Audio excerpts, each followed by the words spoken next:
everybody, and welcome back to Chat and Graps. As always, I am your host, Lyric Swinton, and obviously, this is the part of the show where I interview very, very, very cool people. And this time, I'm interviewing somebody who you've probably seen me mention a couple times on my social media if you follow me there at Lyric Wrestling. I have Lo from Wrestling Wind Down. She is going to be my new co-host.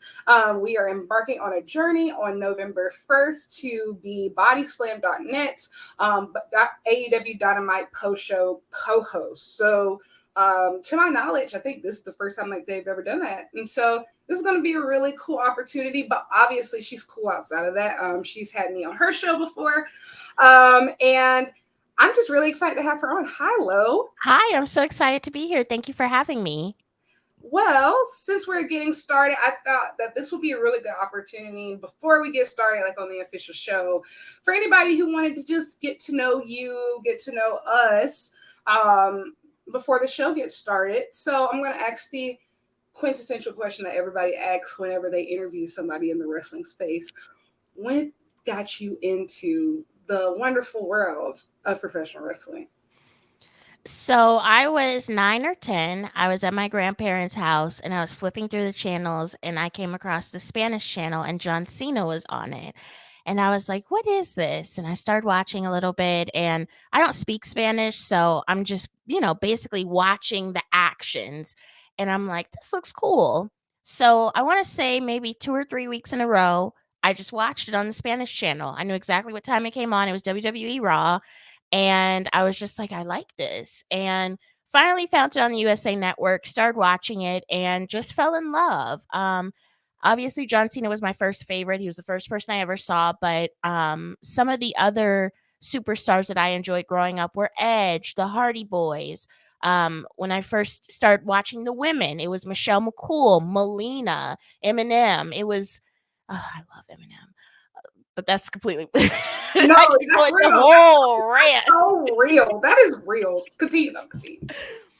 I must say, I loved Melina and Eminem so much that I had their theme song on my pink Motorola Razr when I was like in the 2nd or 3rd grade. And I thought I was the coolest girl. And I would leave my phone like on ring because I wanted.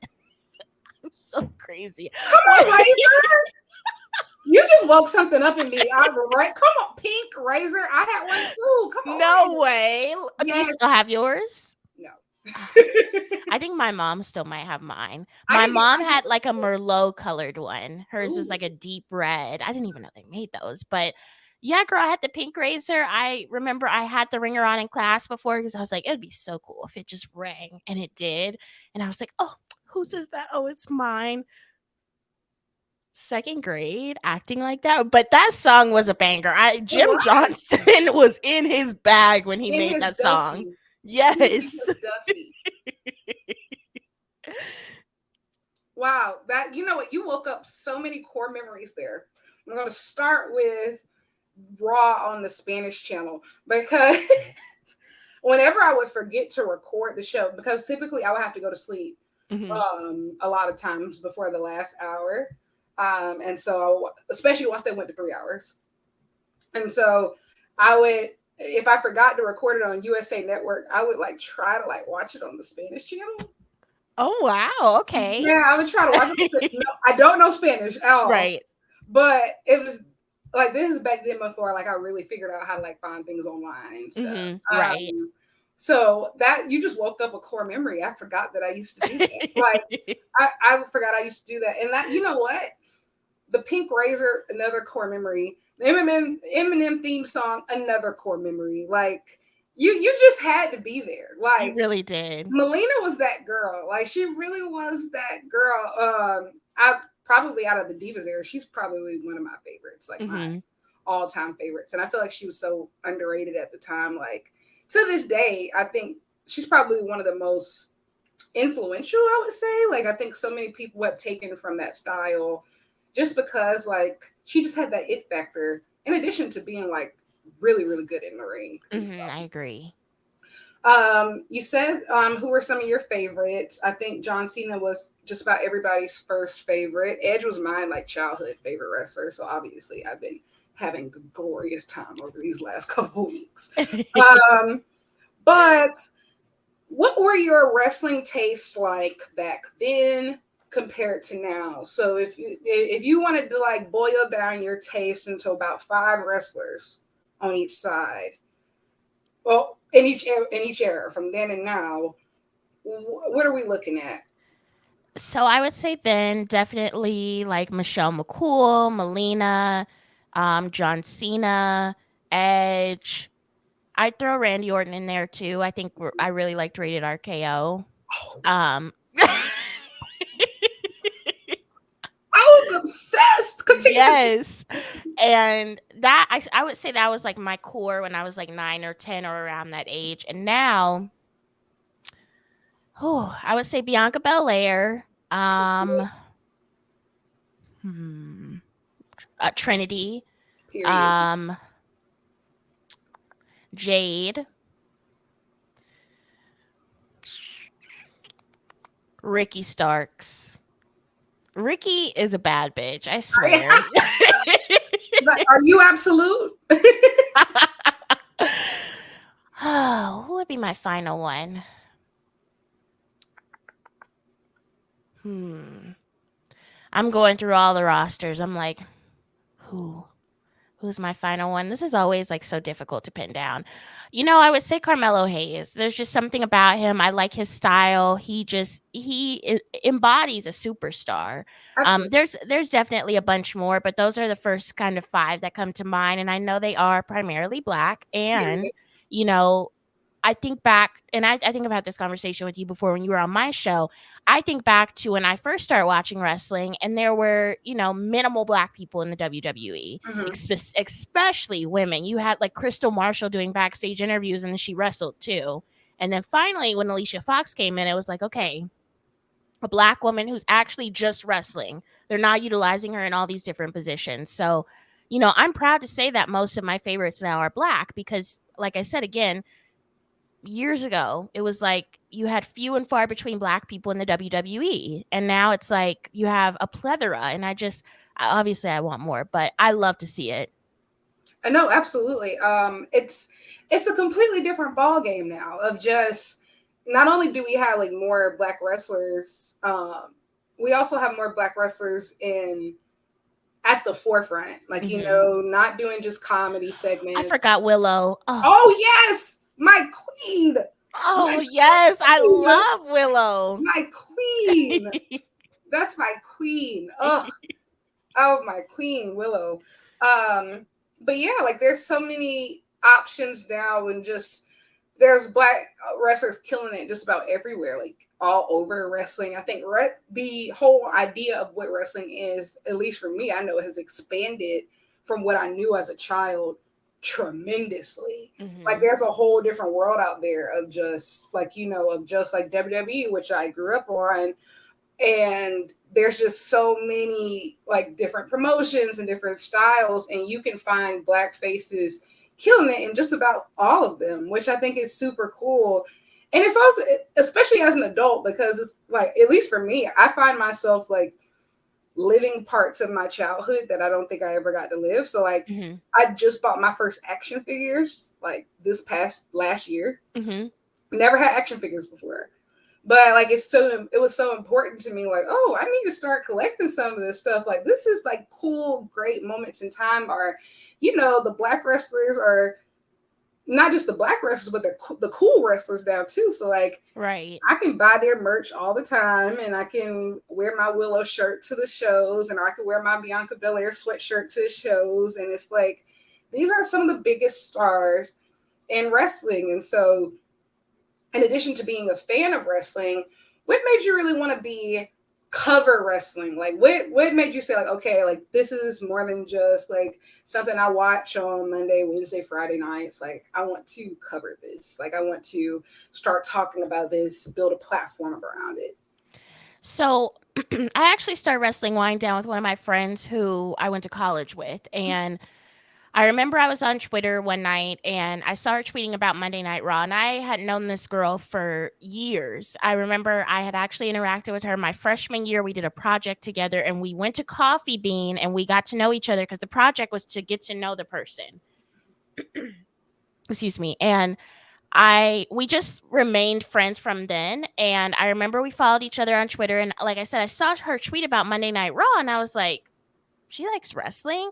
So I remember I messaged her and I was like, you like wrestling? And she's like, oh yeah, my sister and I started watching it. Like, we're so into it. And I was like, okay, that's interesting because I feel like a lot of women don't talk about professional wrestling like anywhere, Yeah. right? Unless you're on Twitter, you're at an event, you don't typically find a woman that is into professional wrestling, has on merch, etc. So me and her had talked briefly and she was really into like podcasting. She was also a journalism student, so she was really into like the podcasting boom that had started. It was when Caller Daddy had just came out and Barstool was really going heavy in on the podcast. And we had a conversation and she was kind of like, what if we started a podcast? And we talked about wrestling. And before then I had never thought of covering wrestling.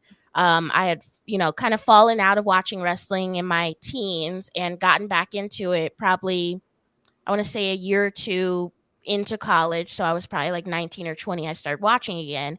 And like I said, I never had the thought like, oh, me covering wrestling. And I honestly didn't even know there was a wrestling Twitter at that point. I was just kind of doing my thing, following people that I knew, and came across that and kind of started digging a little bit deeper and saw how big the community was at that time. So we started, we had the idea. I knew I definitely wanted to have like a niche brand, so that's where the wine came in, and we just took off from there. We did our research. Being journalism and media students, we did our research. We were properly prepared. We had marketing photos, graphics, stuff like that. But the main thing that was really important to us was researching. And when we were researching, we realized that there weren't a lot of women covering professional wrestling. Like, it was mainly men in their living rooms, like, just they were just kicking it with their friends, and the only women that I really remember doing it was those wrestling girls. And I was like, there is a gap in this space. So we decided that we would just get started. We started in 2019, April 2019. It was that weekend of WrestleMania, and then the rest is history. My co-host, she moved to Seattle and she actually has her own podcasting company now. So it's just me that runs Wrestling Wind Down. I know a lot of people are like, well, does Iridian run it too? Iridian is, and she talked about this briefly a couple episodes ago. Iridian is the person that I send the tweets to before they post. Everything else, yeah, she's like my second set of eyes. Everything else I do. I book my guests, I make the merch, like I do it all. Like, this is literally my child at this point. So that's kind of how it all started. You know what? That's so cool. I feel like everybody started a podcast in college. Like, I had one too. It was about feminism because like I was radicalized in college, but that's a whole nother conversation. But speaking of college, who were you in college? I feel like everybody like had like their typecast role, like the overachievers, the partiers. Like, who were you in college? Like, what was low like in the PG version? Well, no, actually, the Well, TV, no, the I feel like I've always, TV-14 yeah, I feel like I've always been pretty much the same. So my first, I would say, I believe it was like 2 years of college, I was actually in a sorority. So that took up a lot of my time. I was the social chair in there. So, I planned the events and stuff like that.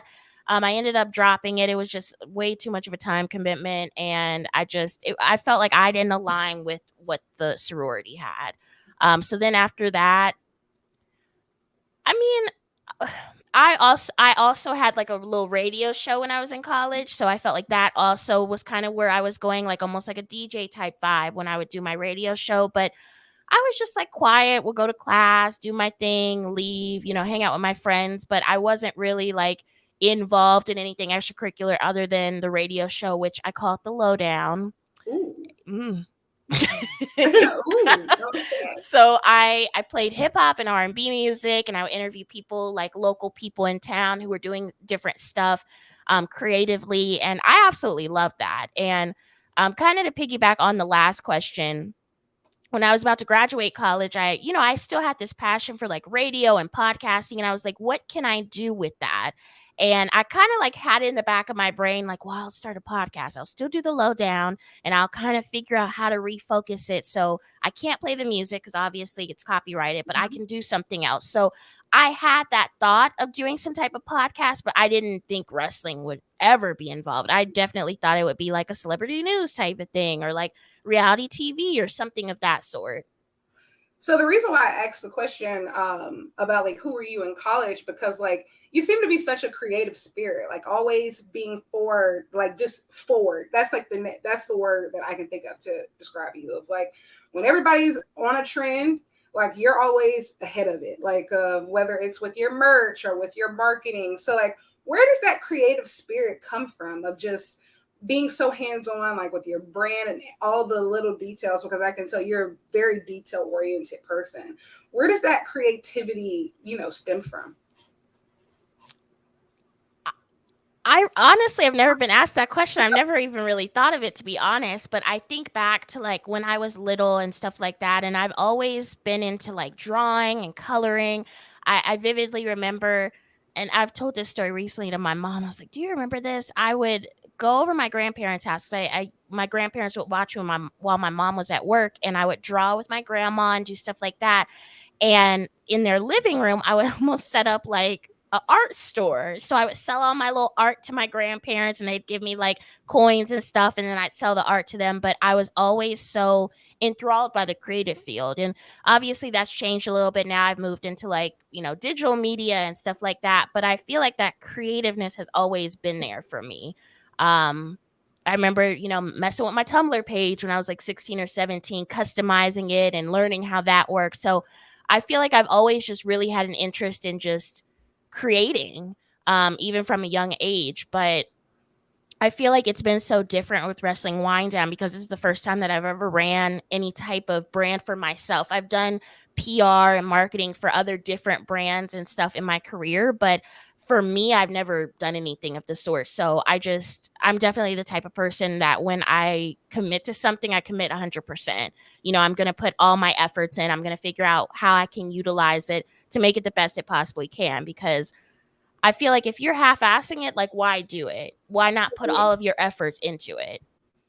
Can we talk about like how formative Tumblr was to a lot of us? Like, I look back now and I'm like, I go back to those days and I'm like, wow, like that was so foundational. Like It that really was so was. foundational. Like you're making your edits for your faves and your stuff. And don't get me started if you are also a member of the fan fiction community too. Like that's just a I've whole heard of that, but I was not. that's a Girl, whole I was different over there ball game. reposting sunsets and quotes and very much in the girly era, just like Tumblr perfect. and were you on Polyvore? I was with the little outfits. Yep. Yes. Yes. It's not the same anymore. I think they made it some type of corporate brand. It's like boo.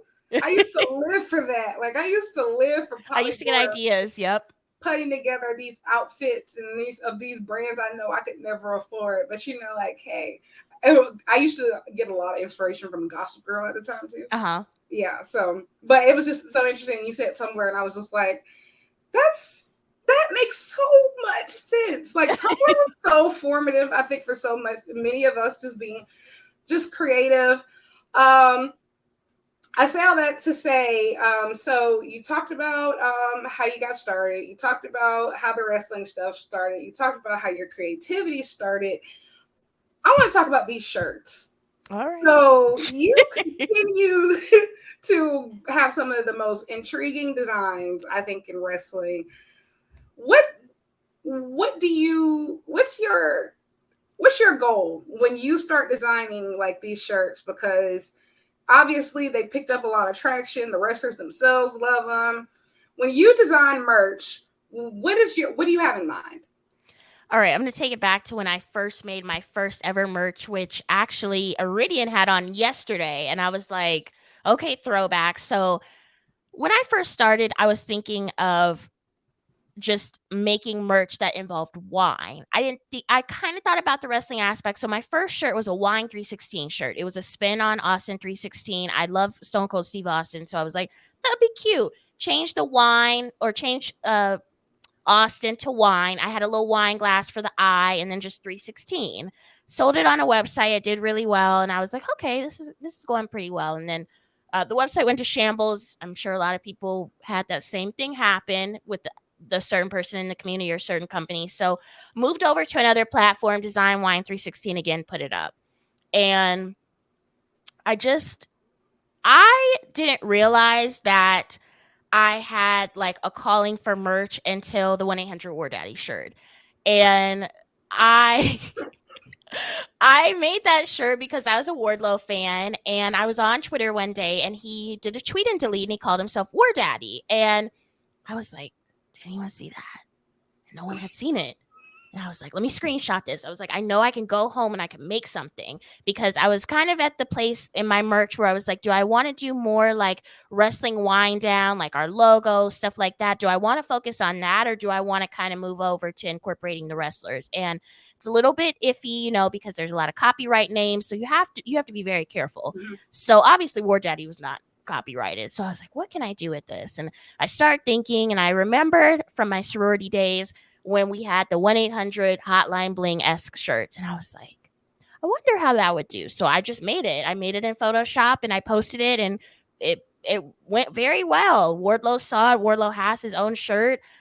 He was so excited to get it. And I think I made like 2 or 3 Wardlow shirts, because I was definitely like a Wardlow girly when he first kind of broke away from, before he broke away from MJF, I was a Wardlow girly. But he was like the first person I was like, okay, let me experiment here. And then I just honestly, I find inspiration from like the craziest things. Like I might be listening to something and I'm like, I think I could do something with that. And I'll write a note in my phone, or I'll, see a shirt that's like pop culture-ish. And I'm like, I know I can turn that into a wrestling shirt. And my whole reason as to why I really started making this recent merch is, I say for the girlies, by the girlies, but it's really for everyone. But I think about when I go on a wrestling website and I go to buy a shirt and they all look like they're for men. Like you don't really see a lot of pink. You don't see the purples. You don't see anything that looks like it was made for a woman, or like a woman was in mind when they made it. And my thing is, I want women to be able to get these shirts and be like, oh, I could pair it with jeans, shorts, maybe wear a skirt with it, like easily pair it with something else that is pink or purple or whatever color they want to wear. I know a lot of the shirts that have picked up traction are the Bad Bitches Period. shirts. Those have done really well. And I'm very appreciative for the people that have purchased those. That shirt has done really well. And then I'm trying to think. I was on Spring before I moved over to my current platform, so I had a lot of stuff that I sold over there. I'm trying to remember what else did very well. Honestly, the 1-800 War Daddy, that was really the one that just kind of like boomed. And then the Ricky Starks shirt did really well. The Daniel Garcia shirt did really well. And now the Eddie Kingston shirt is doing really well. So the Bad Bitches are not going anywhere. I do plan on branching off and, creating more, because I'm always getting requests from people to add their favorite wrestlers in and stuff like that. And I just try and figure out when the right time is to drop it. So definitely have some in the works. There's a certain somebody who's been tweeting me for the longest time about a Hangman shirt, and Keeks, it's coming, girl. I almost came out my skin. I'll take 2.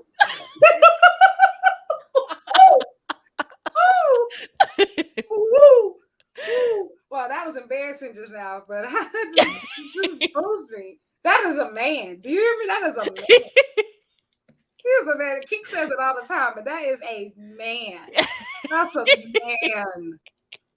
Period. Yes. And then I saw that you dropped like the long sleeve versions too, and I'm like, oh, not the baddies don't gotta get cold. I said, not the baddies don't gotta get cold. That's what I'm talking about. That's what I'm talking about. Truly. But no, that's awesome. I'm a huge fan of the shirts. Yeah, like that Hangman one is gonna be for me. That's gonna be for me. Yeah, that's it. That's the one. That's it. That's gonna be it. That's gonna be it for me. But you talked about finding those ways to like bridge pop culture and wrestling. And so, are there any like pop culture connections that you would like to make, but you just haven't figured out like how to do it yet, or you're just stashing in your pocket for another time? I have a couple that I have stashed away. I recently did a couple that were inspired by Megan the Stallion, and those were some of the ones that I really liked. The Hot Girls Watch Wrestling shirt and the Mhm. Real Wrestling Fan shit. But I mean, I'm always noticing stuff. I am really into Western stuff lately, like cowboy stuff, which is why the Hangman shirt is also coming. But Yeah. I really like the Western aesthetic and the cowgirl boots, the cowgirl hats, and I've seen a couple shirts. It's going around cowboy pillows, so I'm trying to figure out how I want to intertwine that with wrestling because I mean, it could either go real good or it could go real bad. So like, I kind of go through trial and error with my designs. I'll look at them, how I'm a little bit mess with them. I'll have Iridian look at them, and then I'm like, do you think I should change anything? Do you think this is good? I might have like 5 different color waves for a design, but um I definitely feel like I'm in my Western phase right now. And I think, we have the rodeo coming to Vegas, so that's a good kind of tie in there. And WWE and AEW are always in Texas. So it's like, even though the shirt is Western, I feel like it could be worn anywhere, just kind of based off how I'm designing it. And, it's for the girlies. So I feel like if the girlies like to be cowgirls, they can rock it. That's that's so real. I feel like so many people, specifically Black people, have been in their Western cowgirl era because of the Renaissance tour. Hmm. But that disco cowboy, futuristic, Western aesthetic, which I'm obsessed with, obviously. So all for it. Moving on to the actual wrestling. So we're going to be doing the AEW Dynamite Post Show. So how did you first get into AEW? And what makes you watch? Like, what do you watch AEW for? Like, what's the highlights for you? What are you excited about? So I actually went to the first Double or Nothing here in Vegas, and it was such a fun and exciting experience. And I just started watching AEW then. It was something new, it was something exciting, Mhm. and I think that's what it kind of attracted me there.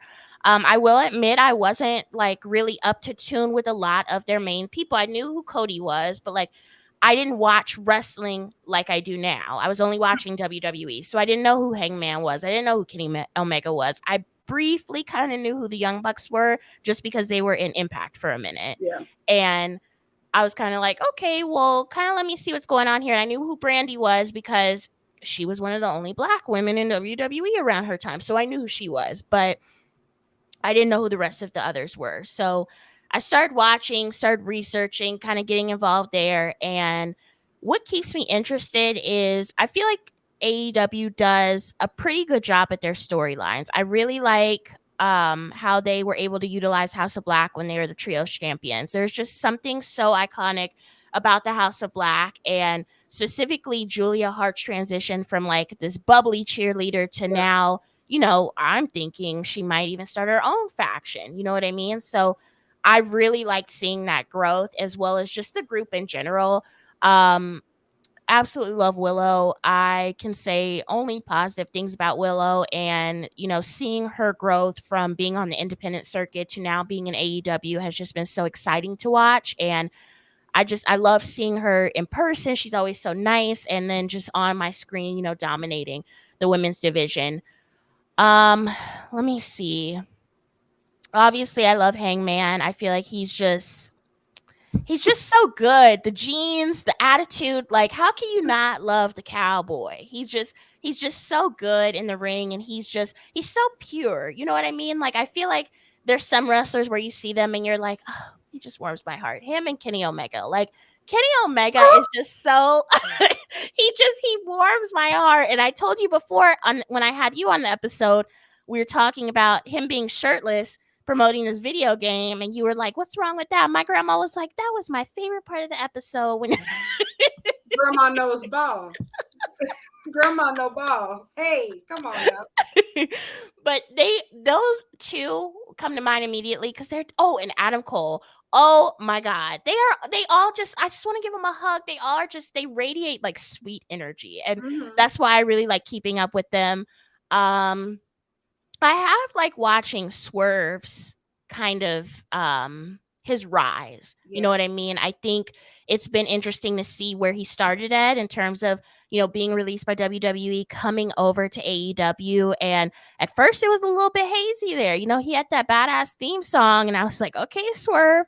But then, the whole Keith Lee thing, it seemed like they didn't know what the hell they were doing there, to now being the leader of the mogul embassy and just doing so much. And, he's making waves from, you know, his theme song and people dancing to it, etc. But also he gets in the ring and he kicks ass. So it's been really interesting to watch that. And I also like that he's able to have, Khan and Brian Cage and Toa around him kind of as that support system. Um, Obviously Ricky Starks. I mean, Ricky can do no wrong. His fashion, his mic skills, his in-ring skills. I absolutely love watching Ricky Starks in the ring, and he's a fucking character. Honestly, he just he gets on Twitter and he kills me. I'm like, sir, and you know what? I know a lot of people are kind of like they get on Twitter and they act one way, and in person they're completely different. But every time I've met Ricky Starks, he kills me. Like he makes me laugh so hard. I'm like, you really are this funny. But honestly, I also think he's an Aquarius, so that also might be it. Ricky. Actually, he's a Pisces because we have the same birthday. Oh, okay. Yeah, Pisces. we have the Thank same you. birthday, so that's how I know. I thought he was for some reason I thought he was born in January, but if I remember correctly, I think AEW accidentally posted a graphic earlier this year where they wished him a happy birthday on the wrong day and it was in January. If I remember correctly, because I was That like, wait probably a did minute. happen, and he probably gathered them up too. Us Um, Pisces are very, particular.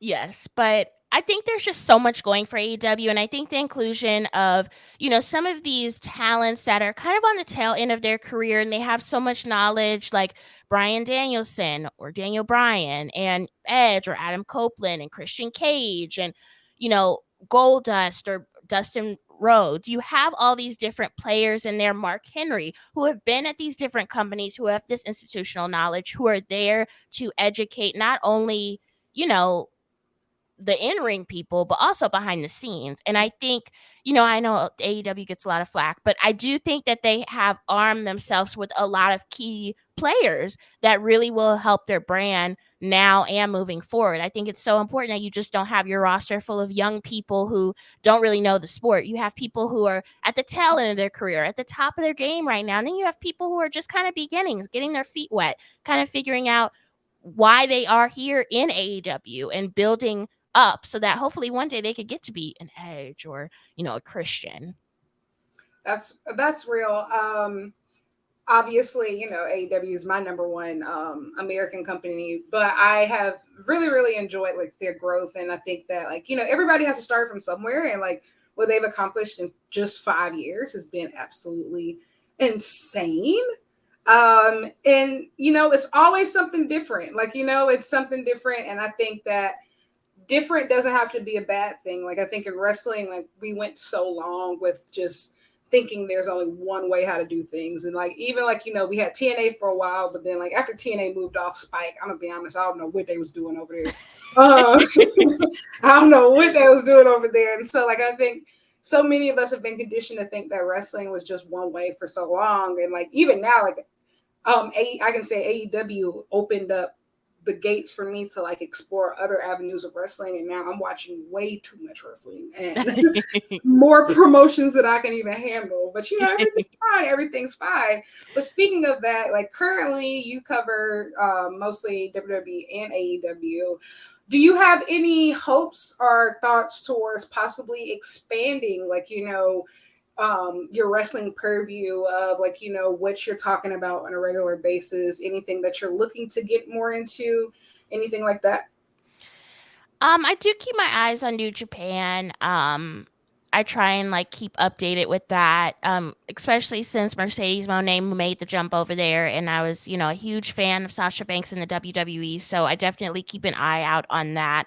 Um, I am interested in like the lucha libre style of wrestling as well. I've seen a couple of events on TV, but I haven't really just dived in.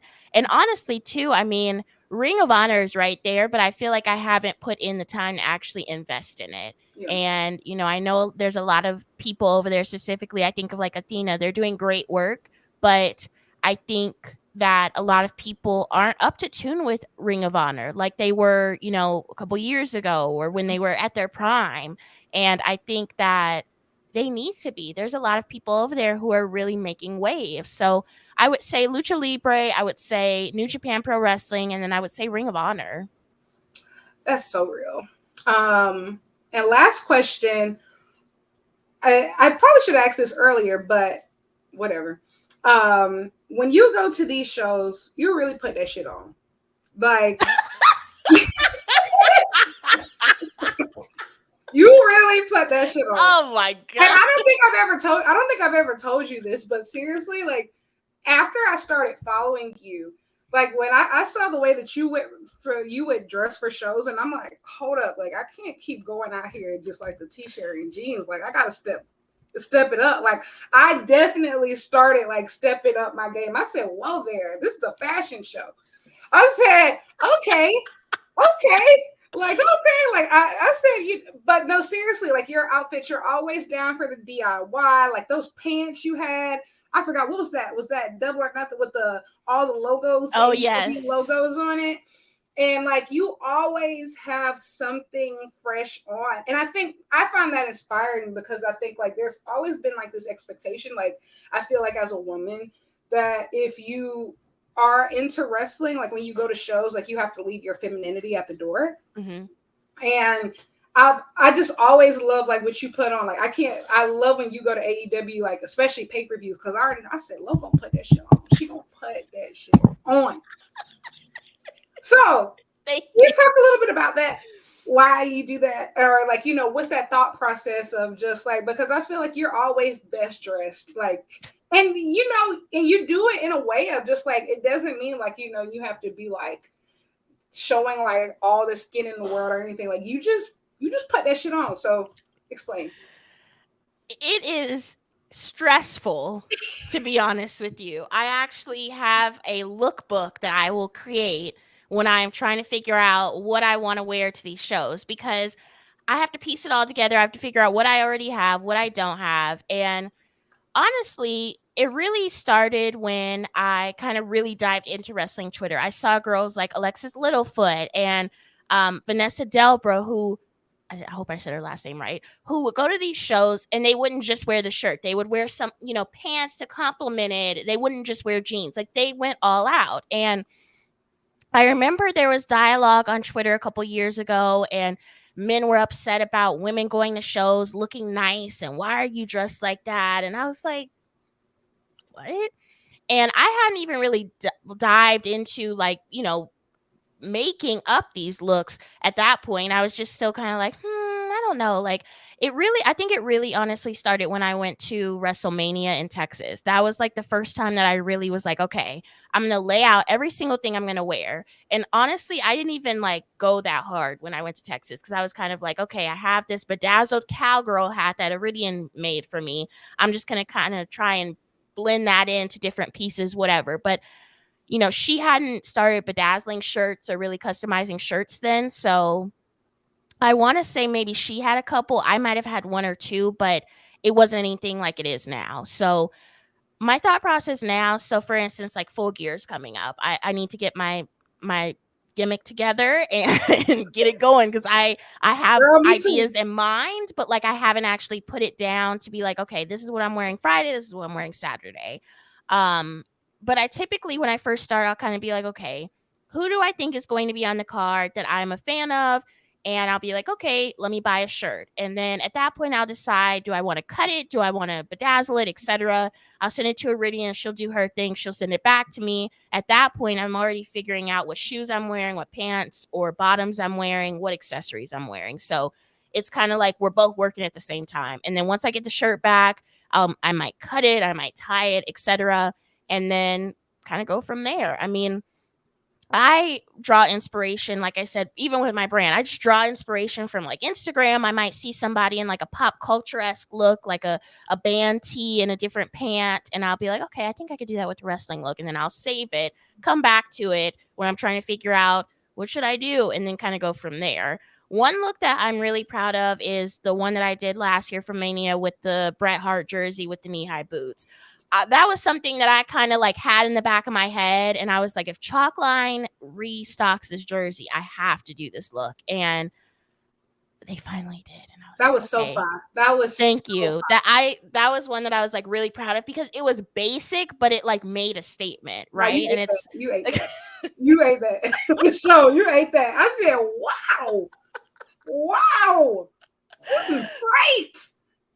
thank you. I appreciate that. I'm already thinking of stuff for like WrestleMania next year because I'm like, I know that's going to be like a huge chunk of time. I should probably focus on full gear, but I think for me, it's much easier to do WWE inspired looks because I can always go back and find like a shirt from like 20 years ago for Stone Cold Steve Austin that I might want to incorporate in, or I can incorporate new stuff in. And I feel like there's more ample WWE like bootleg stuff and different designers that I can pull shirts that you probably haven't seen before. Like I ordered one the other day.